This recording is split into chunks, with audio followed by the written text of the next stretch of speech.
welcome sa another video ni Pinoy SEO.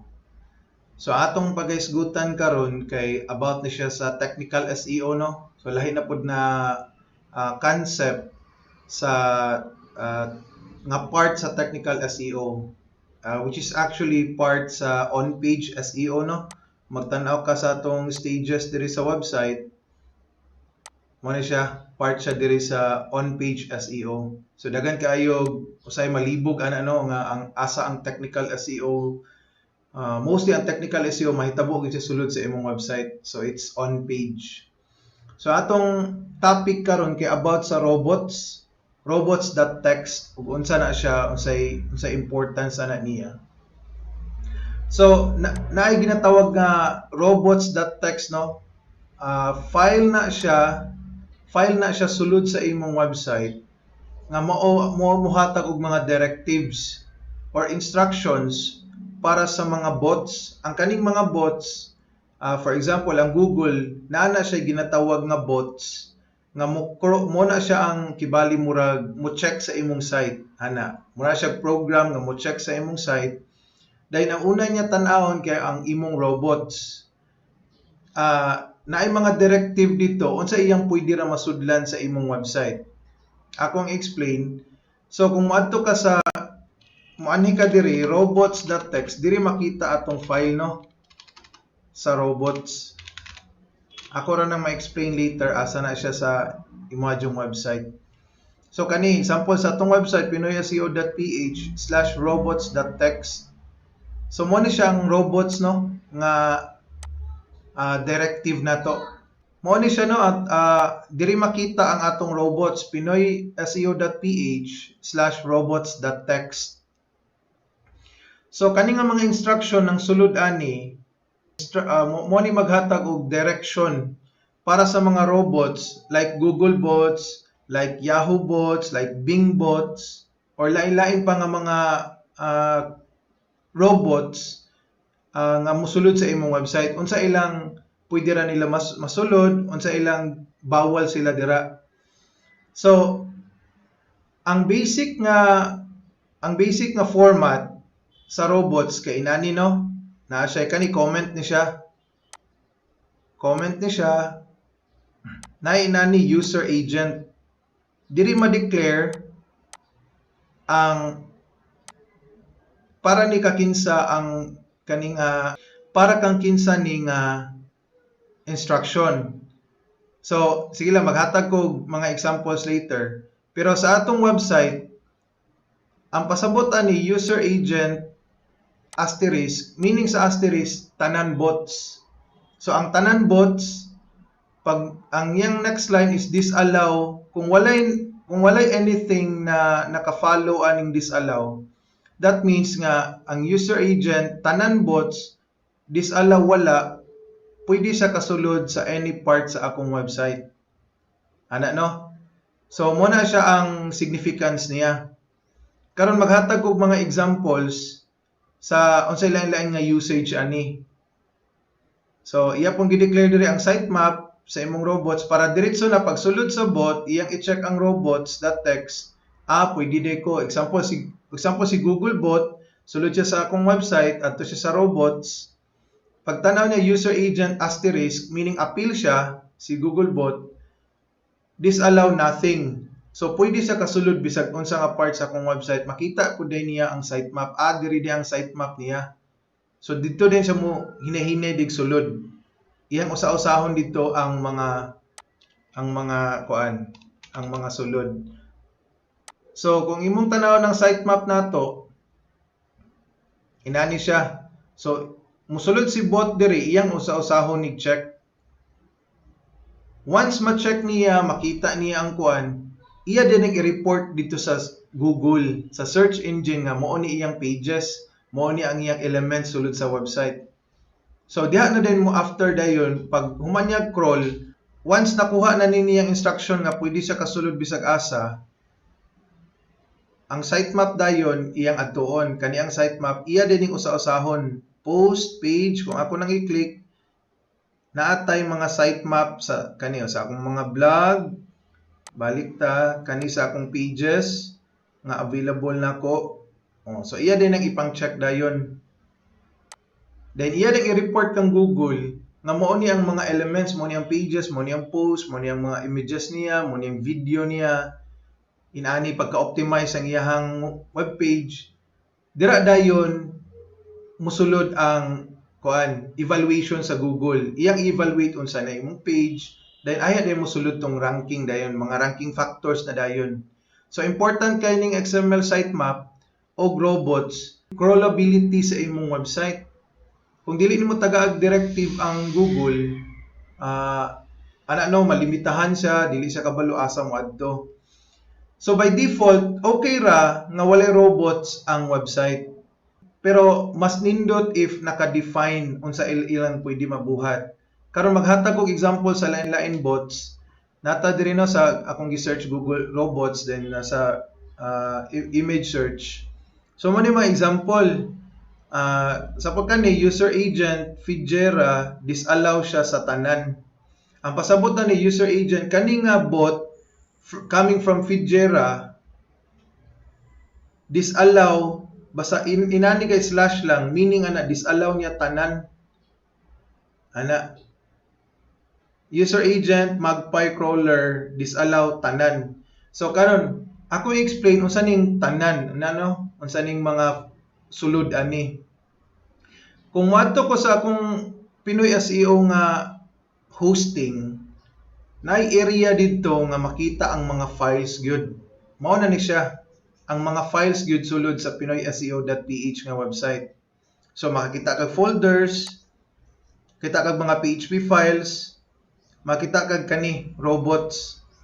So mo to siya no, pag visit ni Google sa akong website, mosulod siya diri, una niya tan-awon kani robots.txt. Diya dayon makita niya nga pwede day ko mosulod sa lain-lain folder. So sa ato nga case, disallow nothing, pwede siya mosulod diri. So mosulod siya sa WP content. Diri din makita lain-lain nga mga folders. So na diri akong plugins nako, akong themes, uploads, diya makita tanan.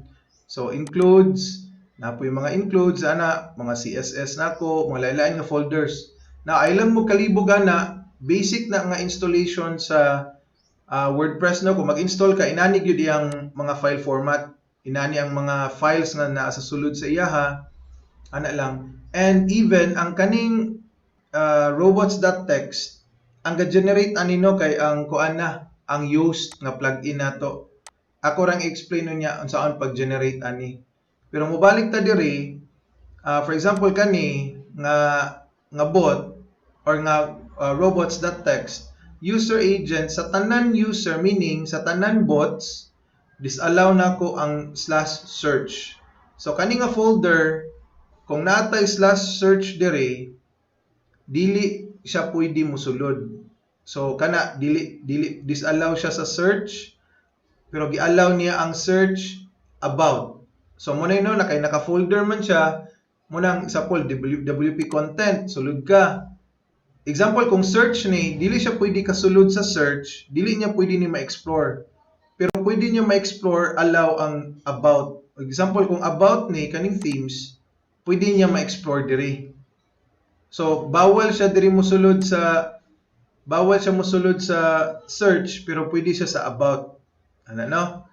So, kani, disallow po siya aning mga folders, disallow siya aning index.html. So inana po no, lahi nga kuan sa robots. So by another example kana user agent, sa tanan user agent, mangita tag ka ng walay lain nga kuan be user agent.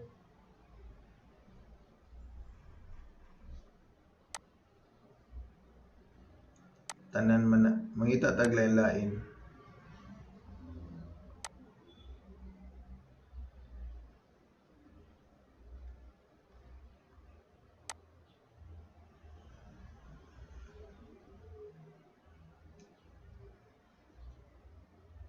Okay. So, for example, kani will be neglected by Google. So, So kanino kaning user agent sa tanan nga mga bots, lahi-lahi nga bots. So gidisallow nimo na. So muning nakabutang siya will be neglected by Google.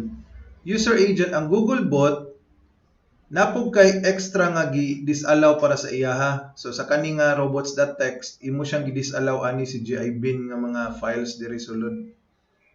Imong gi-define nga si Google bot dili siya pwede kasulod ani. So extra na siya nga mga instruction. Now kani default na nino nga pag-generate sa atong robots. So pag-generate ana ani lang ta diri sa Yoast SEO, anita sa tools, dayon file editor, tools, file editor. So moto no ato ka sa Yoast, dayon tools, then file editor, then kani dayon robots. So mo ni siya no, kana. So by default pag generate nimo sa robots.txt inani ra siya. So tanan user agent, tanan bots wala koy gi-disallow. So mo na nino by default ginani pag generate sa Yoast ang ato ang robots. Now unsay importance ana, example kung naa kay mga kani okay ra ko ani no. So tanan elements, tanan kuan sa akong website, okay ra ko nga ilan ang sudlon sa lain-lain nga bots. Kay okay ra ko nga ma-index siya. So diri na din ka mosulod dayon. Ganahan ba ka nga ma-index ang imuhang lain-lain nga mga files, nga mga pages. So mo na nino pag site nimo, mo na yung mga index nga mga pages, index nga images, kana o mga images na to, index na index na pa yung mga video diri na may video o na index video ana. So unsay gamit aning bot robots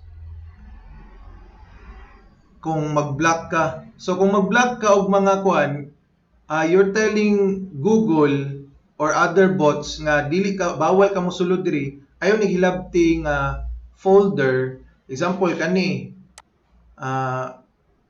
ang importance aning mag-define jud ka asa re pwede kay example kaning WP content dili ko ganahan nga ma-index anything sulod ani.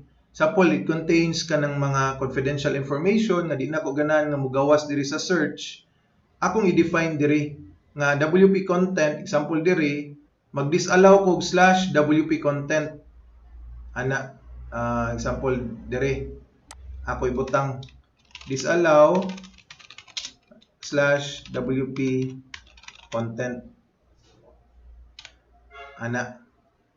So ang pasabot ana akong gignan si Google or any bot nga dili ka pwede mosulod ani WP content kay contains kanang confidential information. So naa na nimo no nasa imong site architecture, pero by default ang sa Yoast pag generate nimo sa robots inani siya mo allow siya sa tanan.